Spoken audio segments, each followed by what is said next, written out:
what cos theta plus sin theta is equal to 1. मग या दोन्ही टर्म आहेत, cos पण आहे sin पण आहे, असं काही कॉमन काढता येत नाही. मग यात एक ऍडजस्टमेंट करायची. ती कशी काढायची बघा. इथे एखादा फॉर्म्युला आणता येऊ शकतो का तुम्हाला? sin of a plus b चा किंवा cos of a plus b चा. sin of a plus b चा फॉर्म्युला काय?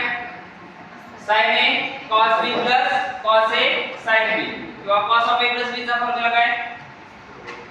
cos a cos b minus sin a sin b. आता इथे काय मायनस आहे का? नाही. दुसरा फॉर्म्युला आहे कोणता?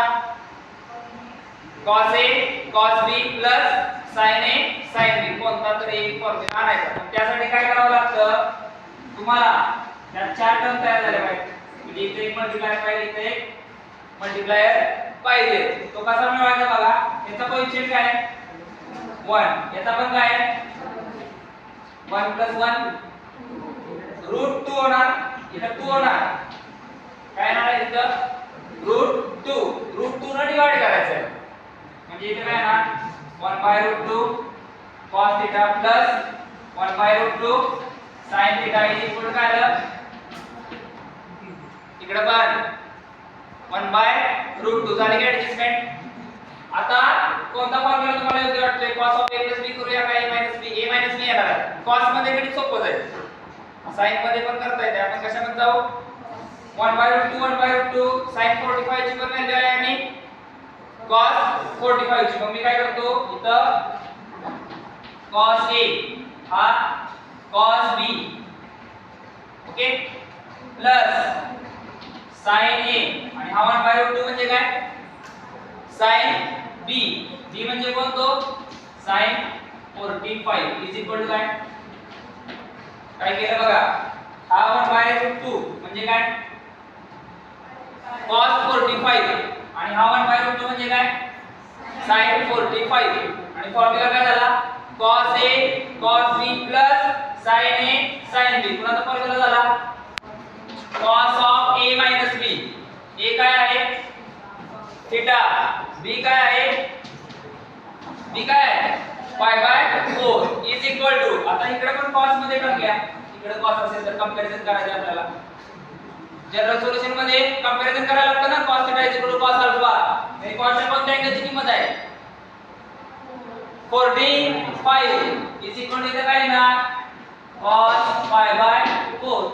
हा तुमचा पूर्ण थीटा झाला. हा पूर्ण तुमचा काय झाला? अल्फा. ओके. इथं म्हणजे काय झालं? जनरल सोल्युशन कसं घेणार आहे? θ - π/4 इज इक्वल टू काय? cos θ is equal to cos alpha चं general solution 2nπ plus minus alpha. 2nπ plus minus alpha काय आहे? थीटाच्या ऐवजी काय? θ - π/4. हा पूर्ण म्हणजे थीटा. आपला फॉर्म्युला काय आहे? cos θ is equal to cos alpha is equal to काय? General solution θ is equal to 2nπ plus minus alpha. Instead of θ we write θ minus π/4. थीटाच्या ऐवजी टर्म आहे पूर्ण ती घ्यायची. थीटा जसं असं नाही तिथं. हा कंपेअर झाला का? cos θ is equal to cos alpha. म्हणजे हा अख्खा कोण आहे? थीटा. इथे प्रत्येक वेळी सांगत बसणार नाही. हे आपण लिहायचं म्हणणार आहे. हे थीटाच्या ऐवजी येणार. मायनस π/4 तिकडे गेलं काय होणार आहे? Plus θ is equal to 2nπ plus minus π/4 plus π/4. आता इथे दोन सोल्युशन परत येणार. एकदा हे साइन काय कन्सिडर करा प्लस एकदा काय कन्सिडर करा. आता प्लस केल्यावर काय होईल? 2nπ plus π/4 plus π/4 means plus π/2.